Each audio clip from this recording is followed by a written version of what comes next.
नमस्ते। आप सभी योग जिज्ञासुओं का स्वागत करता हूं सीईसी की योग व्याख्यानमाला के इस कार्यक्रम में। आज पूरा विश्व अंतर्राष्ट्रीय योग दिवस मना रहा है, 8वां अंतर्राष्ट्रीय योग दिवस। तो 8वें अंतर्राष्ट्रीय योग दिवस की इस पावन पर्व पर आप सभी को हार्दिक शुभकामनाएं देता हूं। और पूरा विश्व योग की प्रामाणिकता को मान चुका है और उसी कड़ी में 8वां विश्व योग दिवस हम मना रहे हैं। और इसी कड़ी में आज हम योग का जो प्रोटोकॉल है, जो योग का पाठ्यक्रम है, जो योग दिवस पर डिजाइन किया गया है मुख्य रूप से, उसका प्रैक्टिकल डेमोन्स्ट्रेशन हम करेंगे। इस कड़ी में सबसे पहले हम जानते हैं 8वें विश्व योग दिवस की थीम क्या है। उसकी थीम है योग फॉर ह्यूमैनिटी, मानवता के लिए योग। देखिए, कोई भी चीज हम करते हैं, किसी भी तरह का कोई भी हम इवेंट करते हैं, वो स्पेशल किसी न किसी फील्ड के लिए, किसी न किसी व्यक्ति विशेष के लिए या किसी कार्य के लिए उसका विशेष प्रयोजन होता है। योग एक ऐसी विधा है जो पूरे मानव जाति के लिए, मानव मात्र के लिए जिसको निर्माण किया गया है। ये मायने नहीं रखता आप किस जाति से, पंथ से, संप्रदाय से संबंधित हैं, किस देश से आप संबंधित हैं, किस लिंग से आप संबंधित हैं, किस प्रकार का आपका रंग है। इन सब भेदभाव से रहित होकर के सर्वांगीण विकास के लिए, सर्वजन हिताय सर्वजन सुखाय की दृष्टि को आत्मसात करते हुए योग का निर्माण हुआ है। और उसी उपलक्ष्य में हम सब मानव के लिए, सभी मानव जाति के लिए, मानव जाति के कल्याण के लिए, मानव की आरोग्यता के लिए हम विश्व योग दिवस मना रहे हैं। तो आइए शुरू करते हैं अंतर्राष्ट्रीय योग दिवस पर योग के प्रोटोकॉल को। तो सबसे पहले हम प्रार्थना करेंगे, प्रार्थना जानेंगे, उसके बाद उसका अर्थ हम जानेंगे। दोनों हाथ जोड़ करके संगठन सूक्त। संगच्छध्वं संवदध्वं संवो मनांसि जानताम् देवाभागं यथा पूर्वे संजानाना उपासते संजानाना उपासते संजानाना उपासते। दोनों हथेलियों को आपस में घर्षण करते हुए चेहरे पे लगाएंगे, अपने आप को हील करते हुए।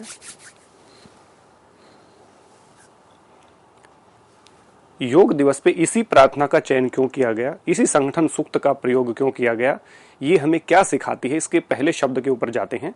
पहला शब्द है संगच्छध्वम। हम सब लोग मिलकर के, साथ मिलकर के चलें। संवदध्वम, साथ संवाद करें, एक दूसरे के साथ बातचीत करें, कभी भी कम्युनिकेशन गैप नहीं होना चाहिए। उसके बाद कहा संवो मनानसी जानताम। यदि हम साथ मिलकर के चलेंगे, अपने साथ दूसरे लोगों को का विकास करते हुए लेकर के चलेंगे और एक दूसरे से संवाद स्थापित करेंगे, तो हम सबके मन एक होंगे। उसके बाद कहा देवा भागम यथा पूर्वे। जिस प्रकार हमारे महापुरुषों ने पूर्व में ये सारे काम किए हैं, सबको साथ लेकर के चले हैं, सबके साथ संवाद स्थापित किया है और सबके मन एक थे, इसीलिए आज उन महापुरुषों की पूजा होती है, वंदना होती है। तो इसी प्रकार, जिस प्रकार हमारे महापुरुषों की वंदना हुई, उसी प्रकार हमारी भी वंदना हो। तो ईश्वर को साक्षात्कार करते हुए, ईश्वर का धन्यवाद करते हुए हम संगठन सूक्त की बात करते हैं। तो इतनी शानदार प्रार्थना, जिसका अर्थ सब व्यक्तियों को, सब मानव जाति को, मानव मात्र को साथ लेकर के चलने का, साथ संवाद स्थापित करने का। देखिए, जब हम दूसरे को साथ लेकर के चलते हैं, बहुत सारे लोगों ने कहा है, स्वामी दयानंद सरस्वती कहते हैं कि केवल मनुष्य को अपने ही विकास में संतुष्ट नहीं होना चाहिए, केवल अपनी उन्नति में संतुष्ट न होकर के, बल्कि सबकी उन्नति में अपनी उन्नति समझनी चाहिए। ये सिद्धांत जब हम फॉलो करते हैं तो संगच्छध्वम की बात आती है कि हम एक अकेले आगे ना बढ़ें, बल्कि सबको साथ लेकर के बढ़े। मैं एजुकेशन में आगे बढ़ा हूं तो और लोगों को भी एजुकेशन में साथ लेकर के जाऊं, मैं खेल के मैदान में आगे बढ़ा हूं तो और लोगों को साथ लेकर के जाऊं। ये संगच्छध्वम का मतलब है। मैंने तरक्की की है तो मैं दूसरे साथियों को भी तरक्की के मार्ग पर प्रशस्त करूं, ये संगच्छध्वम का अर्थ है। दूसरा का संवदध्वम। हम जब भी कोई बात होती है, कम्युनिकेशन गैप होता है, तो हमारे मनों में भेद हो जाता है, हम एक दूसरे से वार्तालाप नहीं करते और जो संबंध हैं वो कड़वे हो जाते हैं, उसमें खटास आ जाती है। तो इसलिए कहा संवदध्वम, हमेशा संवाद स्थापित करना चाहिए। कोई आपका मनमुटाव है भी या किसी बात पे आप एग्री नहीं करते, डिसएग्री करते हैं, तो भी हमें एक दूसरे से संवाद स्थापित करना ही चाहिए। उसके बाद कहा यदि हम साथ लेकर के चलने की हमारी भावना होगी और एक दूसरे से संवाद स्थापित हम नियमित रूप से करेंगे तो हम सबके मन एक होंगे। और जब मन एक होते हैं तो कहा ये तीनों चीजें ही हमारे महापुरुषों में थी। वो सबको साथ लेकर के चल रहे थे, सबके साथ संवाद स्थापित कर रहे थे और सबके मन एक थे। इसलिए कहा देवा भागम यथा पूर्वे संजानाना उपासते। जिस प्रकार हमारे महापुरुषों की पूजा वंदना हुई, इन्हीं कारणों से हुई, इन तीन क्वालिटी से हुई, वो क्वालिटी हमारे अंदर भी आए। ये प्रार्थना का सार है जो हमने किया। इसके बाद हम कुछ सूक्ष्म व्यायाम करेंगे, जिसमें हम गर्दन के सूक्ष्म व्यायाम करेंगे, कंधों के सूक्ष्म व्यायाम करेंगे, कटी के सूक्ष्म व्यायाम करेंगे और घुटने के सूक्ष्म व्यायाम करेंगे। उसके बाद कुछ खड़े होने वाले आसन, कुछ बैठ करके किए जाने वाले आसन, कुछ लेट करके किए जाने वाले आसन और अंत में कुछ प्राणायाम की क्रियाएं हम साथ में करेंगे। तो चलिए शुरू करते हैं। सबसे पहले हम करेंगे गर्दन की सूक्ष्म व्यायाम। हमारा जो गर्दन है वो सबसे सेंसिटिव पार्ट होता है, तो बड़ी सावधानी से करना। सबसे पहले इंपॉर्टेंट बात है कि कौन व्यक्ति ना करे। यदि आप किसी को भी योग प्रोटोकॉल सिखा रहे हैं तो सबसे पहले आप ये चीज बताएंगे कि कौन नहीं कर सकता। डूज एंड डोंट का सबसे इंपॉर्टेंट रोल है, तो हर टीचर को पहले बताना चाहिए कि किनको नहीं करना चाहिए, कॉन्ट्राइंडिकेशन क्या क्या है। तो जो व्यक्ति सर्वाइकल जिनको है, फ्रोजन शोल्डर जिनको है और जिनको साथ में वर्टिगो का प्रॉब्लम है, वो गर्दन के सूक्ष्म व्यायाम ना करे या योग विशेषज्ञ की देखरेख में ही करे। उसको कुछ करने होते, कुछ नहीं करने होते। तो सबसे पहले दोनों हाथों को अपनी कटी के ऊपर रखेंगे, गर्दन को एक बार पीछे लेकर के जाएंगे, बैक बेंडिंग करेंगे, एक बार फॉरवर्ड बेंडिंग करेंगे। श्वास की प्रक्रिया, जब गर्दन पीछे जाएगी तो श्वास अंदर होगा और जब गर्दन आगे आएगी तो श्वास को बाहर निकालेंगे, माने बैक बेंडिंग इनहेल में और फॉरवर्ड बेंडिंग एक्सेल के साथ। तो सबसे पहले गर्दन को पीछे लेकर के जाएंगे इनहेल करते हुए,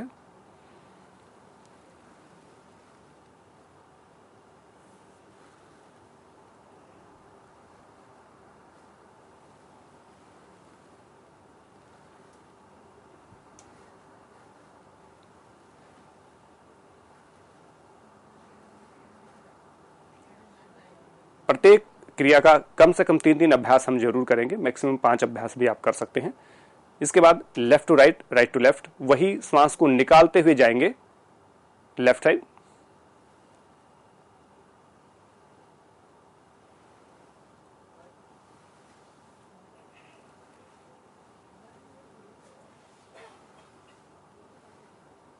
आंखें खुली भी रख सकते हैं और अपनी सुविधानुसार आंखों को बंद भी कर सकते हैं।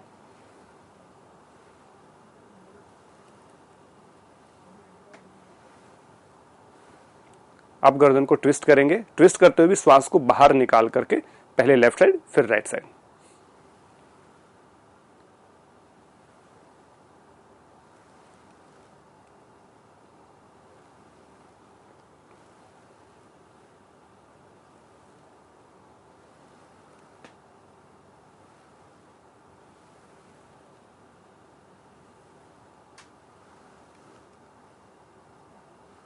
इसके बाद गर्दन को क्लॉकवाइज और anti clockwise, 10 time clockwise, 10 time anti clockwise.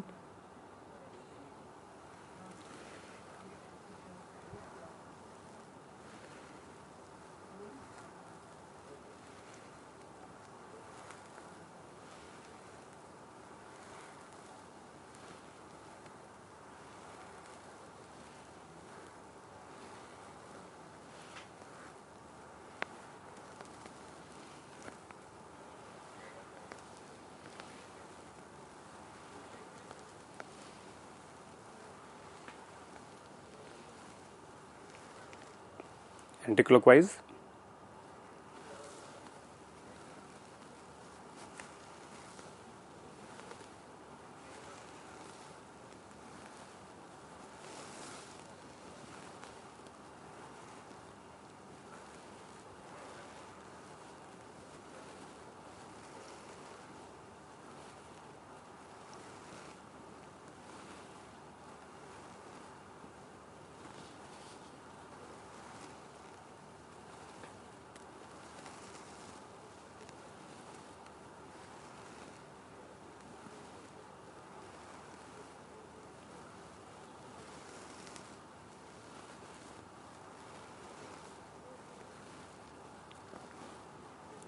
इसी के साथ हमारी गर्दन के जो सूक्ष्म व्यायाम थे वो कंप्लीट हुए।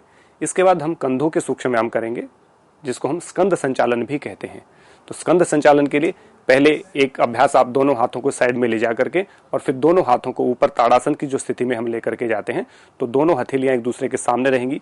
ये अभ्यास भी आपको करना चाहिए। और इसके बाद दूसरा जो अभ्यास है, दोनों अपने हाथों की हथेलियों को अपने कंधों पे रखेंगे और नीचे से ऊपर की तरफ श्वास प्रश्वास की गति सामान्य।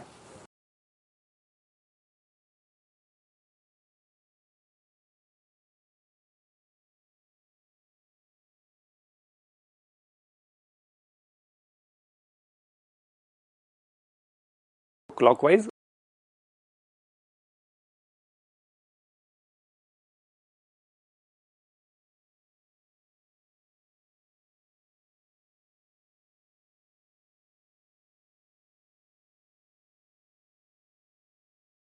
इसी के साथ हमारी कंधा का जो स्कंद संचालन था वो कंप्लीट हुआ।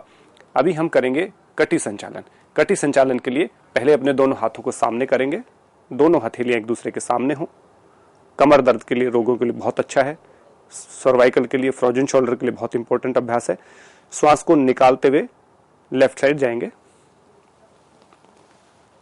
गर्दन को पीछे लेकर के जाएंगे, पीछे वाली हथेली की तरफ। श्वास को भरते हुए वापस, फिर पुनः श्वास को निकालते हुए दाईं साइड, श्वास को भरते हुए वापस। 3 बार इस प्रक्रिया को दोहराएंगे।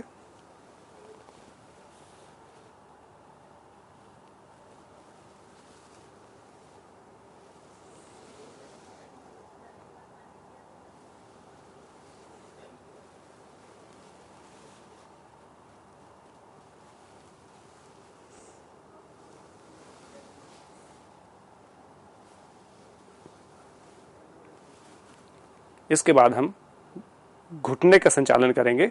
दोनों घुटनों में थोड़ा सा पैरों में गैप लेंगे, 1 फीट का गैप कम से कम हो। इसको हम कुर्सी आसन भी कह सकते हैं, चेयर पोज भी हम इसको इंग्लिश में कहते हैं। श्वास को निकालते हुए घुटनों को फोल्ड करेंगे और दोनों हाथों को सामने रखेंगे।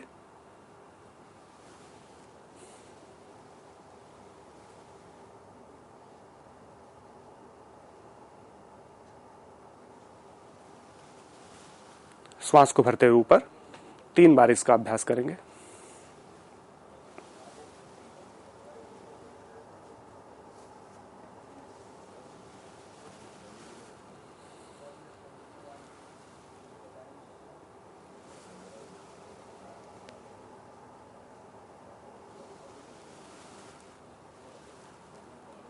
इसी के साथ हमारा सूक्ष्म व्यायाम का जो अभ्यास क्रम था वो कंप्लीट हुआ। अब कुछ आसन हम खड़े होकर किए जाने वाले आसनों का अभ्यास करेंगे। खड़े होकर किए जाने वाले आसनों में सबसे पहला जो आसन है वो ताड़ासन है। ताड़ासन आपको जरूर करना चाहिए। ताड़ासन की विधि मैं आपको बता देता हूं। दोनों पैरों में 1 फीट का फासला रखें, या 1 फीट से कम का, आधे फीट से 1 फीट का फासला आप रखते हुए धीरे धीरे अपने दोनों हाथों को, हथेलियों को इंटरलॉक करेंगे। दोनों हथेलियों को सामने खींचते हुए और दोनों हाथों को ऊपर लेकर के जाएंगे और खींचेंगे अपने सर के ऊपर, उल्टी दिशा में हथेलियों को करते हुए। हथेलियों आसमान की तरफ रहेंगी और शरीर को खींचेंगे, और जो पूरे शरीर का जो भार है वो पंजों पे, whole body weight on your toes. जैसे ही आप पंजों के ऊपर खड़े रहेंगे, ये बैलेंस का बहुत अच्छा आसन है। छोटे बच्चों को जरूर अभ्यास करना चाहिए, इससे हाइट इंक्रीज होती है, लंग्स की कैपेसिटी बढ़ती है, कंसंट्रेशन बढ़ता है और स्टेबिलिटी आती है। तो स्टेबिलिटी के लिए, कंसंट्रेशन के लिए, बच्चों की हाइट बढ़ाने के लिए, लंग्स की कैपेसिटी बढ़ाने के लिए, फ्रोजन शोल्डर सर्वाइकल को दूर करने के लिए ताड़ासन बेहद उपयोगी आसन है। और ताड़ासन का जब अभ्यास आप करते हैं उसके बाद हमें वृक्षासन का अभ्यास करना चाहिए। और वृक्षासन का अभ्यास कैसे करेंगे?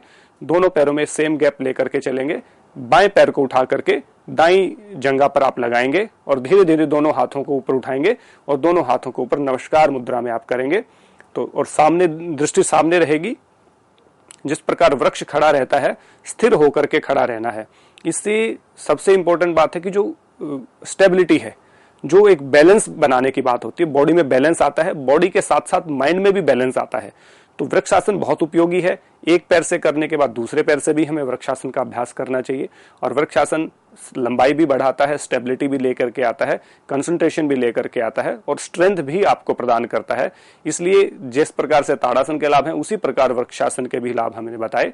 और वृक्षासन विशेष रूप से फेफड़ों के लिए यानी कि लंग्स के लिए, रेस्पिरेटरी सिस्टम के लिए बहुत उपयोगी आसन है।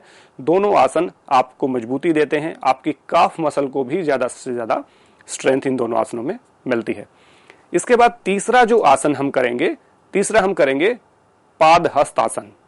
पादहस्त आसन बहुत उपयोगी आसन है, परंतु इसमें कई कॉन्ट्राइंडिकेशंस हैं। जिन लोगों को कमर दर्द है, सर्वाइकल का प्रॉब्लम है, अपर बैक पेन है या शोल्डर पेन जिनको है, वो व्यक्ति इसका अभ्यास बिल्कुल भी ना करें। हर्निया के पेशेंट भी इसका अभ्यास ना करें, क्योंकि पेट पे अतिरिक्त दबाव यदि पड़ेगा तो उनको नुकसान हो सकता है। इसलिए आप इसका अभ्यास वही व्यक्ति करें जिनको कमर दर्द नहीं है, गर्दन दर्द नहीं है या जिनको फ्रोजन शोल्डर नहीं है, वो व्यक्ति इसका अभ्यास करें। और यदि आप इसका नियमित रूप से अभ्यास करते हैं तो इस प्रकार के रोग होने की संभावना भी आपकी समाप्त हो जाती है। तो श्वास को दोनों पैरों को मिला करके रखेंगे, श्वास को पहले भरेंगे और दोनों हाथों को ऊपर लेकर के जाते हुए आएंगे और फिर धीरे धीरे दोनों हाथों को सामने, श्वास को बाहर निकालते हुए। यदि आप प्रारंभिक अभ्यास में हैं तो हाथों को केवल यहां रखें, और यदि अच्छा अभ्यास आपका है तो हाथों को साइड में भी लेकर के जा सकते हैं।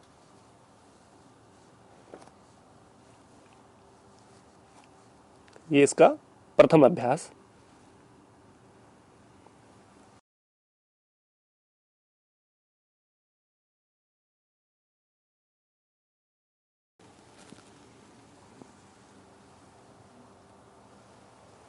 श्वास को लेते हुए वापस आएंगे, एक बार साइड से भी देखेंगे। प्रारंभिक अभ्यास में हम केवल हाथों को जमीन में लगाने का प्रयास करेंगे और दूसरे अभ्यास में हम अपनी छाती को घुटनों से लगाने का प्रयास करेंगे। पहले श्वास को भरेंगे, दोनों हाथों को ऊपर लेकर के जाते हुए धीरे धीरे श्वास को बाहर निकालते हुए।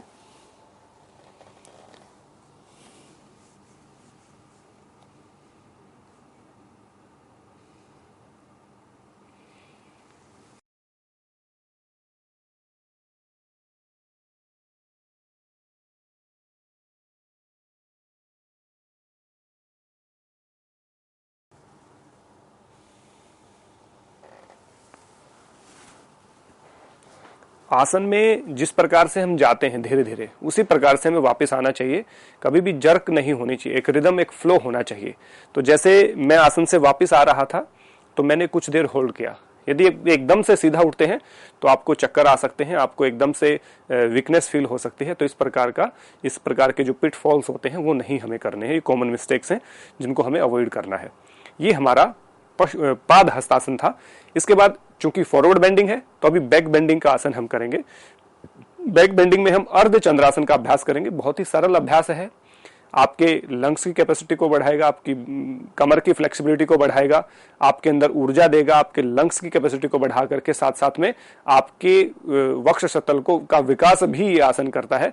हर्निया पेशेंट जो हैं वो ना करें। हर्निया पेशेंट और वर्टिगो के पेशेंट, दो लोगों को इसका अभ्यास नहीं करना चाहिए, बाकी सभी कर सकते हैं। बहुत आसान आसन है, मैं इसका डेमोन्स्ट्रेशन करके दिखा रहा हूं। दोनों पैरों में 1 फीट का फासला लेंगे, हाथों को कमर पे लगा के रखें, उंगलियां सामने, अंगूठे पीछे। श्वास को भरते हुए पीछे जाएंगे जितना आप जा सकते हैं। आपकी थाइज, आपके पैर वहीं रहेंगे।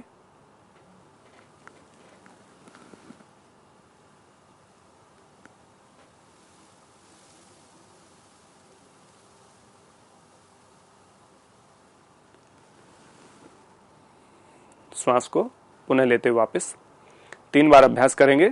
जिसकी जितनी क्षमता है उतना ही देर होल्ड करेंगे, उससे ज्यादा होल्ड नहीं करेंगे। एक बार फिर करेंगे।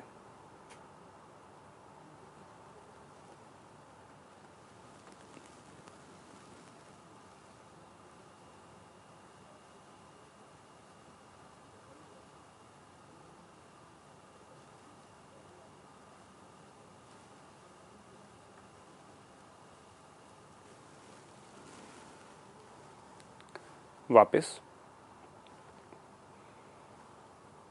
एक बार फिर इसका अभ्यास करेंगे।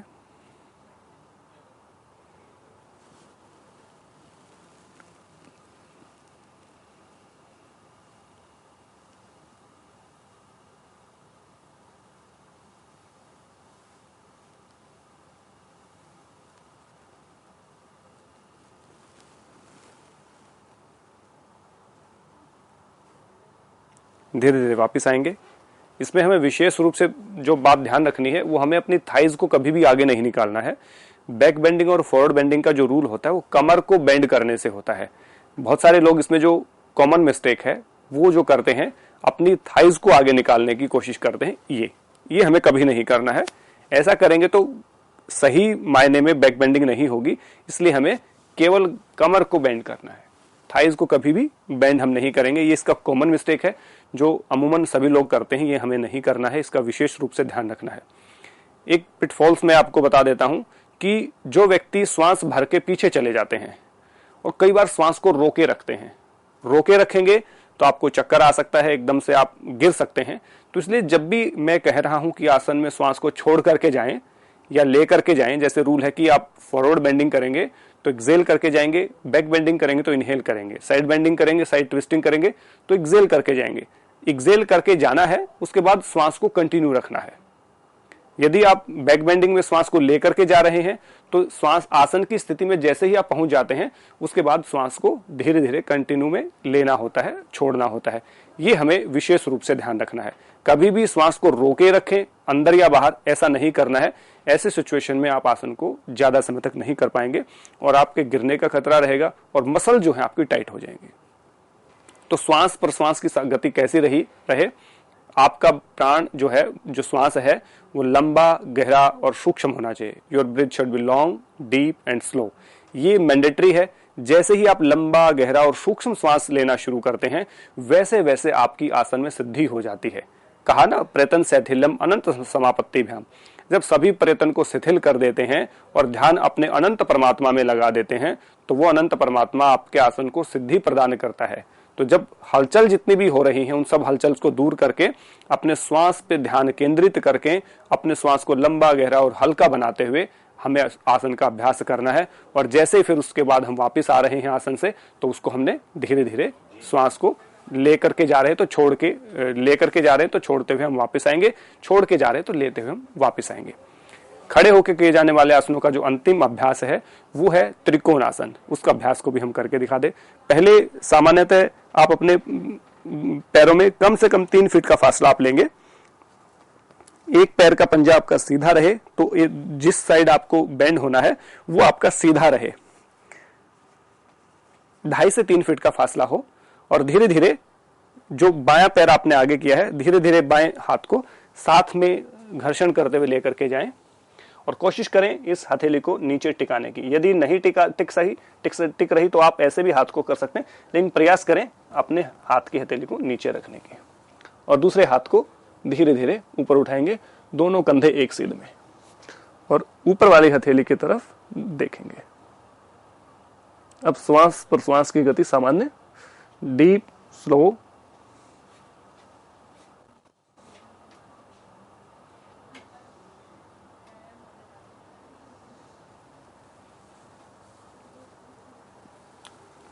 धीरे धीरे वापस आप दूसरी तरफ करेंगे, पैरों की स्थिति को बदल देंगे।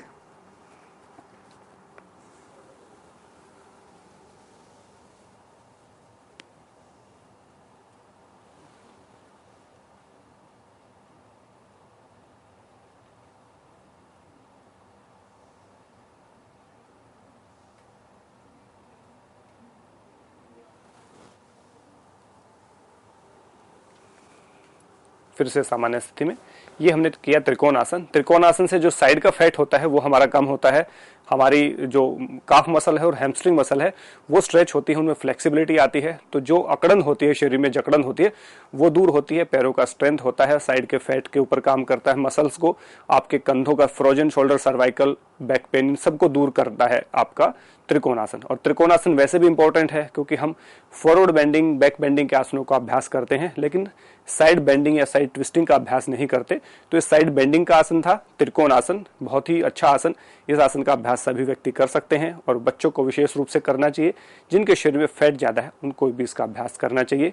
तो 8वें अंतर्राष्ट्रीय योग दिवस के उपलक्ष्य में आज का ये जो सेशन है हमारा, ये जो व्याख्यान है यहीं तक है। और आप आशा करते हैं कि आप सब योग को अपने जीवन में आत्मसात करने का प्रयास करेंगे। इसी के साथ आप सबका बहुत बहुत धन्यवाद। नमस्ते।